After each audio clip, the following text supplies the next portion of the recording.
Account abstraction. That's what I've been doing for a couple of years because Evan and I, my partner, we figured out that like blockchain apps suck.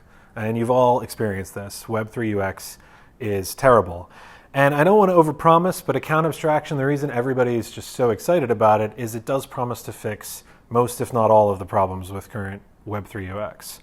But first, lawyers, read it, memorize it, whatever. Okay. Web3 UX is so bad, it's complex. We get used to it as engineers. We get used to the many steps. We get used to managing keys and extensions and wallets. But it's too complex for most people. And it's unsafe. Even like people who have been in the space for 10 years, 12 years, they still lose money with Web3. And it's inflexible. By that I mean that there's a lot of things you could do with account abstraction per account that you can't do otherwise. Certain inflexibilities in how you have to work with accounts and users and addresses and so on. So I'll just hit these one at a time really quick. Complex, I mean, like you said, you're all familiar with this. This is just one example of, and there's not even all the steps here. If I need to send funds to someone, I have to install a wallet app, I create an account, I kind of store the private key somewhere, I buy funds on an exchange, I transfer funds in, I initiate a transaction, I have to wait, I pay gas fees, I wait for the TX, there's multiple steps. It's way too complex to expect most users to deal with. So most users go to centralized exchanges. They go to Coinbase or FTX or Binance or whatever exchange, and they keep their coins there on exchanges, which has proven to sometimes be a bad idea. FTX went bankrupt. If you were on Celsius or Voyager or FTX or before that, Quadriga CX or Mt. Gox, right? Like your assets were locked in bankruptcy or are going to be locked in bankruptcy for who knows how many years. Okay, let's say we go back to self-custodying. Common wisdom, not your keys, not your coins. Keep your keys, keep your coins. Problem is there's at least 1,000 ways to mess this up. You decide you're going to use seed phrases, you're going to do the MetaMask thing, you're going to do whatever, the Bitcoin wallet thing. You write down your magical seed phrase, but what if you accidentally enter it in a computer that's got like a keylogger on it, okay, or some kind of like malware? Well, then you're wrecked. All right, and maybe you decide to use hardware wallets instead, so it's like air-gapped, but then you forget where you stored your backup, and then you're wrecked. Maybe you accidentally write your phrase in view of a camera, like a camera somewhere, accidentally, like it's placed there where someone is actually kind of snooping on you, or like you're pulled over for some, traffic stop. You didn't do anything wrong, and they search you and they find your seed phrase or whatever, which has happened. You're wrecked. You mumble your phrase in your sleep. You're wrecked. You have a house fire that burns your seed phrase. Wrecked. You get attacked with a wrench saying, "Give us your seed phrase, or else we're going to hit you with this wrench." You're wrecked. You even trust your seed phrase to a bank vault or a lawyer, which is kind of common wisdom because the establishment wants you to trust the establishment. And if the bank goes belly up, or there's like a rogue lawyer, the lawyer is compromised, wrecked.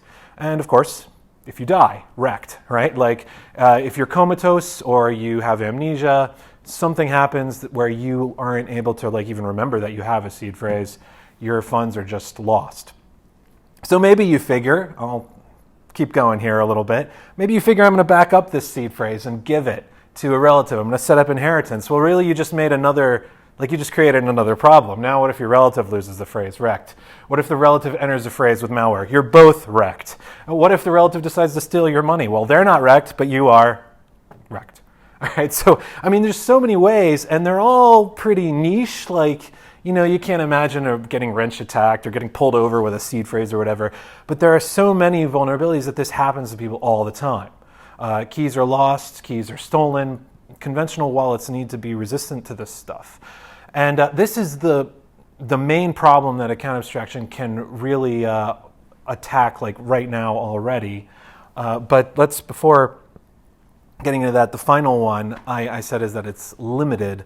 Web3 UX is complex, it's unsafe, and it's limited. By that I mean that there's no flexibility in, like, there's no permissions or restrictions generally. I can have allowances and things like that with specific contracts and apps, but in general, if I have the private key, I can do anything. I can like drunkenly, send $1 million to somebody I met in Vegas, because I'm an idiot temporarily, or I can fat finger something and send my entire account out, in an accidental transaction, because there's nothing to stop me. I could do anything. But if I have no access, the other side of the problem is I can't give anyone else permission to do stuff. I can't like budget to you or give you access permission or give you permission to do things without, again, being like very bespoke, specific contract, like token allowances or whatever. There's not a generalized rule structure generally. And account abstraction comes in and scoops all these up. And for different applications, there'll be stronger or weaker arguments for it. But it makes onboarding simple, use simple, and safe and flexible. Before we get down to those details, Ethereum has really started talking recently about account abstraction because ERC 4337, the standard, has been implemented. It's like a step towards account abstraction. And the terms that were really instituted and like have become really popular are EOAs and CAs. This is not my favorite term, externally owned account, but whatever. An externally owned account is just a key pair account. It has like a private key that controls the account cryptographically, mathematically. If you have the key, you can do anything. If you don't have the key, you can't do anything, right? So another side effect of this is that the encryption, the signing algorithm is baked in.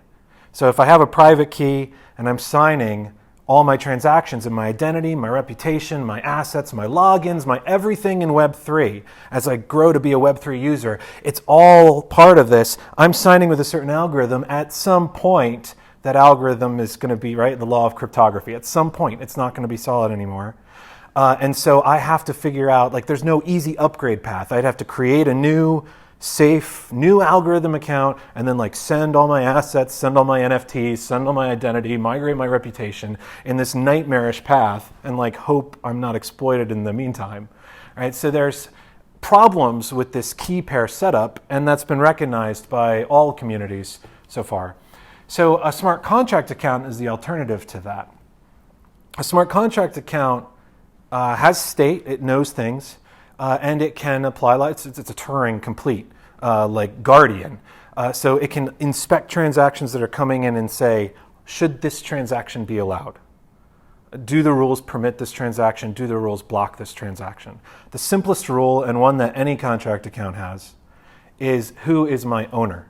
Because the smart contract account is like a guardian, a bouncer, a customs agent, whatever, guarding the account's assets from making sure it follows the rules.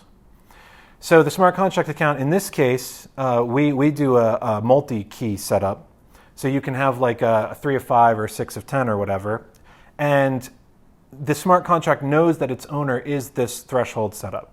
If you're familiar with multi-sigs or threshold, this means that your account can be controlled by a cloud key, biometrics, a question mark, because the icon isn't on Jet's computer here.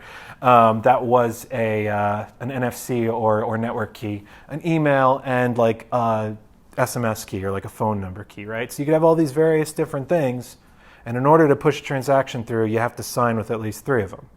And the contract knows that its owner is that. So, and I'm going to have this graphic a lot, so we're going to see a lot of question marks. If this threshold setup signs on a transaction, the smart contract account checks its rules and says, oh yeah, that's the owner. Okay, so the central rule, hey, that's my owner, passes and the transaction is allowed through. Otherwise, the contract will just stop the transaction in its tracks. Hey, you don't have authority, you're not the owner, you don't have any other rule. And if the threshold is compromised, then it can replace its own bad keys, send it in, say, hey, I want to update who the owner is, and now you've got a repaired setup. So if you lose 2 keys, if you've got 2 keys stolen, whatever, then you can come in and update the owner to a whole new setup. Or if you want to change ownership some other way, you want to go to a new model. Maybe you're on a single key and you want to move up to 10 keys, or maybe you want to knock it down a notch, or maybe you want to go to a multi-sig with multiple people, whatever. You can update the owner and the contract account knows. But since the contract account is Turing complete, it can do anything that you can think of in code, there are other rules that can be applied to transactions, which means the account is now it has sovereignty over what can be done and what can't be done with it. I can set a token allowance that's blanket, a budget, and be like, you can spend $500 and have like mechanisms to trade that into whatever, and I no longer have to go to every token and set allowances, and I no longer have to like set, you know, all these things, because I can do it right at the account level, and it applies to any contract across the board, any interaction. Transaction comes in, smart contract says, do you follow my rules? A lot of examples here. You could come in and create a session key. That's a key that for a certain amount of time or the length of a session can sign all transactions, or maybe can sign a certain set of transactions. So what if I'm playing a game? I'm playing a Web3 game. I come in, I don't want to be clicking through a ledger. You know, if I have a ledger, I don't want to be like, you know, I move a piece on the game or whatever, or I like buy a card. I don't want to be clicking through in order to do that every time. So I can start a session key, and then at the end of my session, after 30 minutes, or when I lock the device, when I close the browser, whatever, session key's wiped, can't do anything anymore. Now, the smart contract knows, hey, I've got session keys, I've got a session key. And so when the session key comes in and tries to sign a transaction, smart contract says, yep, you're a session key, you're active. This isn't a blocklisted action, and whatever other things you want to set. You could set guardianship around it. Maybe for your game session key, it can only interact with that game. Right? Maybe a trading session key has a max slippage, so you know that you're not going to accidentally, you know, drain a whole pool and lose all your money with a really bad trade. Another example is inheritance, which is also kind of, we call it final recovery, because if you screw this up royally somehow in like a boating accident, you could still have an exit with something like this. So inheritance, again, you come in as the owner of the account, you create inheritance, the contract says, are you the owner, and creates an inheritance key. So now if your inheritor signs a transaction, the smart contract says you're an inheritor, and then any other rules at all. You could say that if an inheritor tries to claim money, it actually splits evenly among 3 people, and there doesn't have to be an executor, and there doesn't have to be someone who like splits that up, it just boom. You could follow any rules. You could say, you don't get it all at once. You get a monthly drip. You know, you get a monthly drip or certain limited access. And then inheritance is triggered because the smart contract account itself knows the rules. And they're customizable to each case. Final one here is a subscription allowance. Same kind of idea as a budget. I could say, hey, there's a popular streaming service, hence the popcorn. Popular streaming service, and I want it to spend $20 a month. And it can come in, and that key now, if that subscription key is in state, the smart contract account can say, hey, oh, you're a subscription, right? You are, you know, I can't name a particular streaming service maybe, but you are a particular streaming service and you're pulling $20 and you're not trying to do anything else. You're just pulling $20, and so the contract lets it through. So this is why I was talking not just about restrictive rules being important, but also permissive ones, right? Under normal circumstances, another account would never be able to do anything on my account. But I might want another account to be able to do limited things on my account. So we plug modules with I'm co-founder at Obi, and we plug modules of rules into the account, and they can be custom rules. The account doesn't know any rules but the owner rule, but it can receive rule sets and have them plugged in, or have multiple ones plugged in and unplugged, or have community ones plugged in, or like a DeFi protocol can have a set of rules that people share. And so the accounts become their own gatekeepers of what transactions are allowed, what transactions aren't allowed. You could even configure them in advance and then deliver them to users. And this results in better UX opportunities across the board. The ones that people are really focusing now on are these. This is because 4337 just came out, and it's got like bundlers and sequencers and paymasters, and so everyone's like, ooh, we can do fees and transaction batching better. That's fine, but that's definitely not the limit. We can now have safe hot wallets where, like, I want my phone, I want to be able to, my phone is recording, so I want to be able to, you know, use my phone to buy something on the street or mint an NFT or do something like that, but I don't want it to, you know, be able to drain my entire account. Right? I want a safe hot wallet. It's got limits. I could set that up now. And now I also have a phishing resistance kind of set up, where if I do go to a bad website and I'm like, oh, click here to mint $5 NFT, and it actually tries to drain my entire account, it can't do that. Or it will say you need to sign with more keys, right? Either way, I'll be alerted, hey, I'm not actually doing a $5 NFT mint. This is doing something nefarious. So there's even phishing resistance with this level of like, that's the main reason for the restrictions, right? You can restrict a key and then you know if the restrictions are being violated by a transaction. And then again, like I said, login-like experiences. Come into a DEX, come into a game, come into something, create a session key, and now I can sign for 30 minutes, an hour, whatever, without. And these are experiences that users already expect from the Web 2 world. Account abstraction, since we could set any rules, goes way beyond that, and there's no way that I've thought through all the possibilities here. But these are just a couple of ideas. One is virtual escrow. Where without sending funds to a pool, without sending funds to some custodian or escrow holder or whatever, I can basically ask when a transaction's coming in, are these funds locked in DeFi? Does this account have debt? Is there a reason this transaction can't be sent? With maybe a module that I can't detach unless the debt's cleared, right? And I can trigger actions. The bouncer at the door, the checkpoint guy, he not only can deny things, he can trigger new actions if things are accepted or denied. He could deny and then notify, or he could accept and then do something on the side. And we're not going to get into the possibilities there because we're already going to run a little long. But quantum resistance is another one, and this is one that is being talked about by Vitalik and the Ethereum community. If you have, right now, on Ethereum especially, a certain cryptographic algorithm is baked in, right? You have ECDSA, which he admits is a bad signing algorithm. And it's going to be outdated eventually. At some point, a university or a corporation or an agency or a state will have a quantum computer. And at some point, a rogue individual or agency or whatever will decide to get rich by hacking a $500 million account. It may have already happened. I don't know. I'm not one of those. I don't think so. But it will at some point. And so quantum resistance is something that we can do with this because that bouncer can have custom signature verification code. So you don't just now, you're not constrained to signing the Ethereum transaction with Ethereum's only signature algorithm. You can have the bouncer say, do you have a valid quantum resistant signature attached to this transaction as well? Now you've just made, since there's no private key that controls contract accounts, you have just made your Ethereum account or your other account quantum resistant, even though the protocol doesn't have quantum resistant signing yet.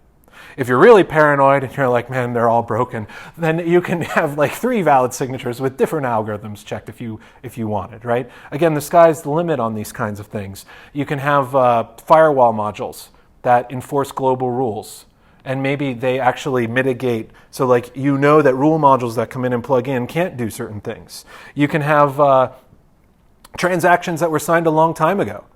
Like I could send Evan a transaction and it's signed and say, hey, if something happens, you can push this transaction through.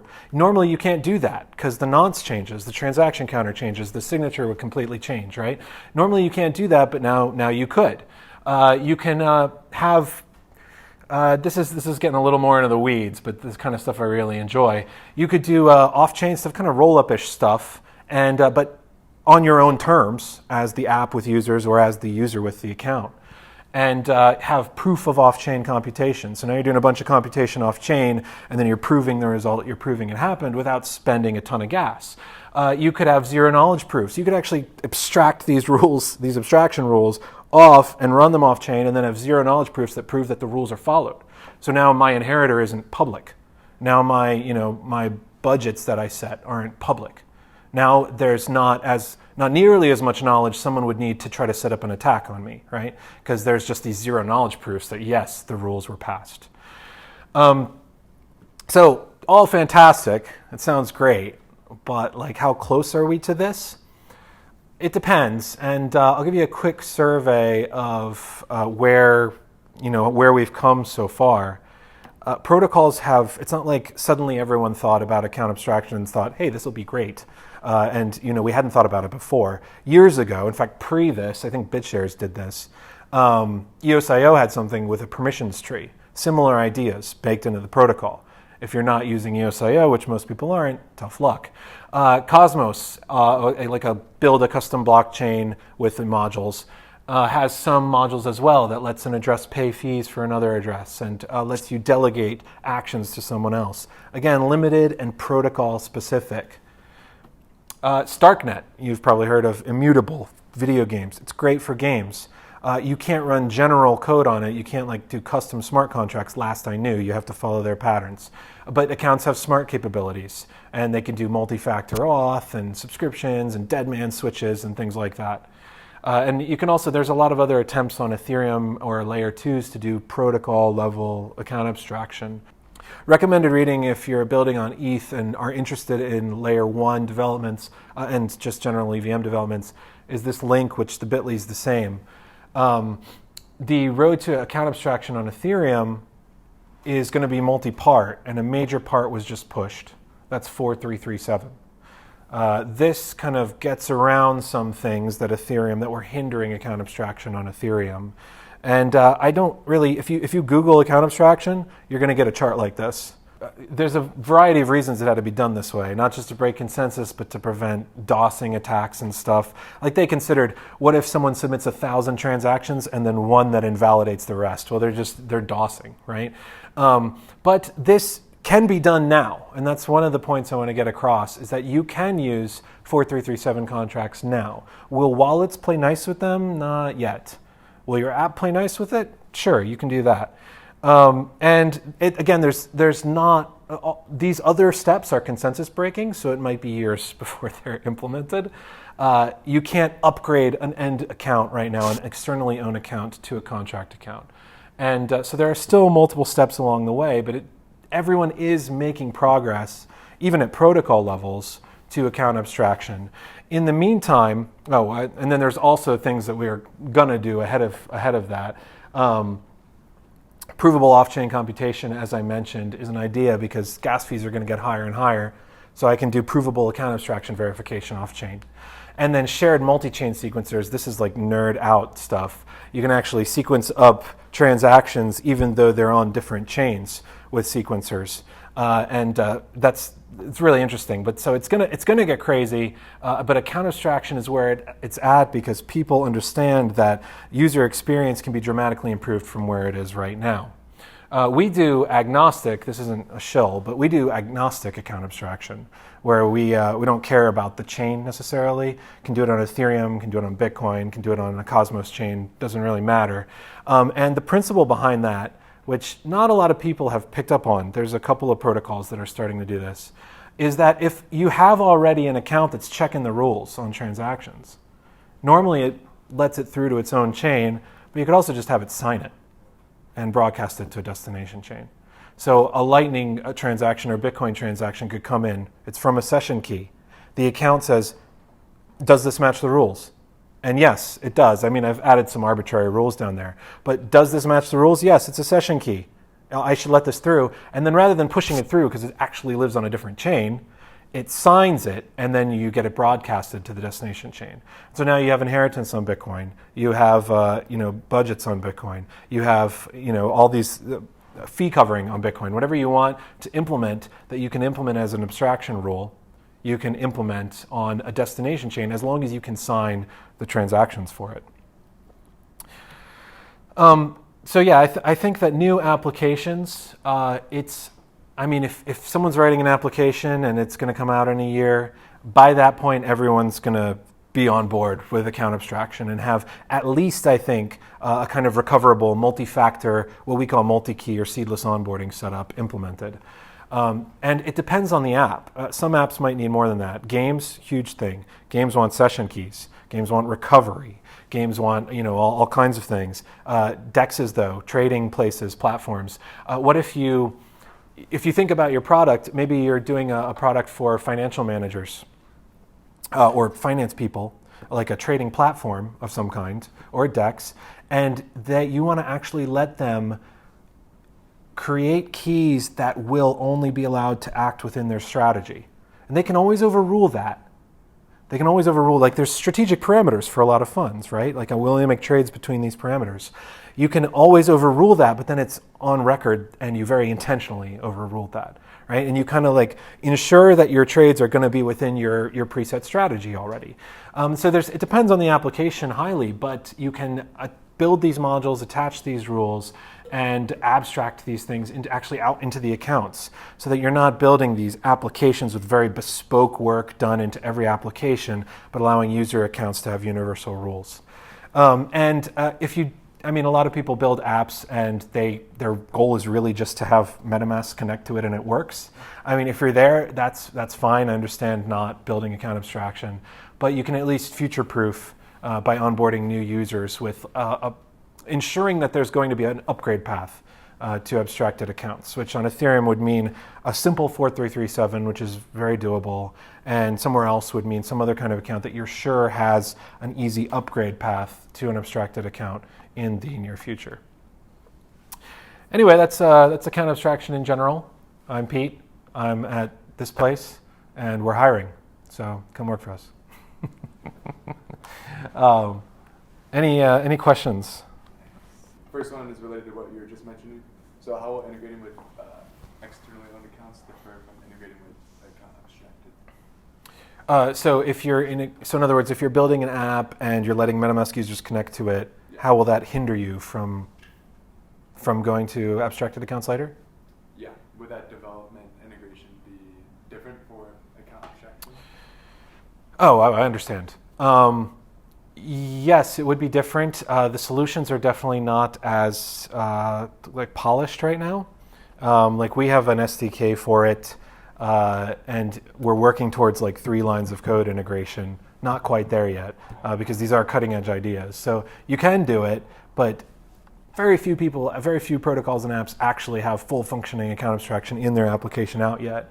I'm a dev. Devs are kind of lazy, and it works with MetaMask, then we're good. Let the users worry about the rest. So if you're integrating with MetaMask, you'll use the Web3 libraries and so on, and your users will end up, or they are either bringing in their accounts with existing private keys, or they'll end up creating them. Depending on your application, you might lose a lot of users along the way. When an average user comes into an app and they want to get started, and then they have to install another app, or an extension I'm in Safari, I can't install that extension, I have to install Chrome, and then they get that finally set up, and then it's here's your 24 magic words, write them down in a safe place, no screenshots, all good advice, but more and more time is being dumped in, you're losing users at every step of the way. If you want to set up with abstraction, you do have to do it pretty intentionally right now. It's going to be a while. Like I said, the Ethereum L1 plans, they're a couple years out from finally getting all that stuff integrated. It's going to be a while before there's just a plug and play native Ethereum solution. That's one of the reasons we decided to do this multi-chain approach, because we can run account abstraction on a Cosmos SDK layer, a bespoke blockchain for it, or another public blockchain, and apply account abstraction rules over to Ethereum. Because there's no way we're going to affordably or soon apply account abstraction rules directly on Ethereum at this point. And I don't even know if that will ever be possible if gas fees, continue rising. So a roundabout way to answer your question. Technically, they're just two. It would be like implementing 2 different things. You just have to keep in mind that there won't be a path for a long time for your MetaMask users to migrate. So you'll, until they implement, 5004, there won't be a way for a normal Keay user to move over unless you give them help transferring everything, and you know what I mean? Do you have a particular application in mind? I would say if I'm creating Uniswap, would it be simple to integrate account abstraction? Would it be simple? Well, with Obi, it'd be easy. We're working on, this is one of the problems we're trying to solve. And I'm trying to avoid this, turning into a shill fest for the company I work at. But we're working on 3 lines code, striped style integration, where it's not, you don't have to install another app. We think that app stores are getting harsher and harsher on wallets. They took down Trust Wallet. They're taking down wallets and they're imposing restrictions. You can't have a wallet on the Apple App Store and allow NFTs to be bought in the app unless it's like through in-app purchase and 30% goes to Apple. And then if there's another way, you can't tell them. You can't be like, go to the website, or it'll get shut down. And those are just going to get more and more, unless there's some kind of philosophical revolution with App Store managers. I don't know. So we're doing it as like an embeddable component, like a Stripe pop-up or a Shopify pop-up. And that's pretty close. So that would be implementable pretty soon. I don't know of anyone else taking that approach. But so we're working on making it easier. Right now, unless we work with you like directly, it is a little bit harder because it's just sparsity of documentation and stuff. Long answer. Going back to your example, so if I want to onboard, so I say I make Uniswap and Right. I want to onboard new users who are maybe on Safari or whatever. So are you suggesting that I just make just accounts for them as they come in? So that's possible. We don't do it this way, but I could actually. Well, I don't know if I can. I can't run the demo on this, but you can have a modal where they come in and they create accounts. Like they can create an account on your DEX. Now that if you're running on a multi-key setup like we are, like no matter where I go, this is still my phone. This is still my ledger. These are still my biometrics, still my voice, still my email, still my NFC. So all these keys are still the same. So if someone makes an account, an OB account on one site, even though they didn't have to install an app or extension and there's not a centralized server, they can still go use it on another site. As soon as they have like a factor collision where, hey, wait a minute, this email's in use, it generated or stores securely the same key. We have actually used ZK email. As soon as that's detected, it's like, wait, just log in with your current existing account. So we're working towards a place where you don't have to have an app, but you still have a universal wallet. You can have an app if you want. Would you want to create accounts for users? Maybe. You could create accounts for users with special things set up that you think are appropriate for your DEX. Like that would be a killer feature for a DEX is like you come in and you're already set up to have a session key. Or like who do you want? Like what if something happens to you and your account doesn't do anything for 6 months? Where do you want the money to go? Not that that's on the forefront of all of our minds, but there are people out there, right? And so you can offer these features immediately and you could like preload them, pre-configure them, kind of default settings, and then you change the owner. Or they confirm the change of ownership. Now they're the owner of the account. Your hands are off it. You don't have any control anymore. It's verifiable on chain that they've taken ownership of the account, but it's got these pre-configured rules for them. So yeah, that's kind of our vision for this. Right now, though, we don't create accounts for users. They do a very simple onboarding. We onboard them to multi-key in less than a minute because they're all used to getting SMS codes and entering emails and and all that stuff. They're not used to 24 words. So when you deploy an account, if you're a user and then you go through that flow, are you responsible for the initial setup cost of the account? Yes, but maybe not. So by default, yeah. But we've been building account abstraction since September, but just very bespoke apps, not like here's a Stripe SDK yet. And we cover fees. You never get insufficient fees or insufficient gas errors in any of our stuff because we actually built a fee lending module. If you are running through a transaction and you need to pay the fees, you're lent the fees. You just can't send value out of the account unless you pay the fees back, and it's automatically attached if possible. So like we have it so that there's not, like the user is never aware that there are fees involved if they don't want to be. They don't ever have to deal with sending in like little fees and stuff. The user does pay fees, but those can also be subsidized. This is an interesting way to do it. You can have that fee, you can have the fees covered by a pool that maybe is community funded or DAO funded or company funded or whatever funded. And now whenever the account abstraction, the smart contract account is coming in and it's got a transaction coming in, the fee is actually covered by that pool. And you could set limits and rules there too. You could like say, well, you only get 10 transactions a day, or you get a certain fee limit per month, because you don't want people DOSing that and just draining the fee pool. So right by default, yeah, users cover fees, but there's lots of ways around that. And we by default we don't ever want users. There's nothing more annoying than like insufficient fees. You got to spend 0.003 ETH to some market we won't name, and it's you don't have enough for the fees, and you can't make the purchase. Yeah, we think that fees are a huge hindrance to UX.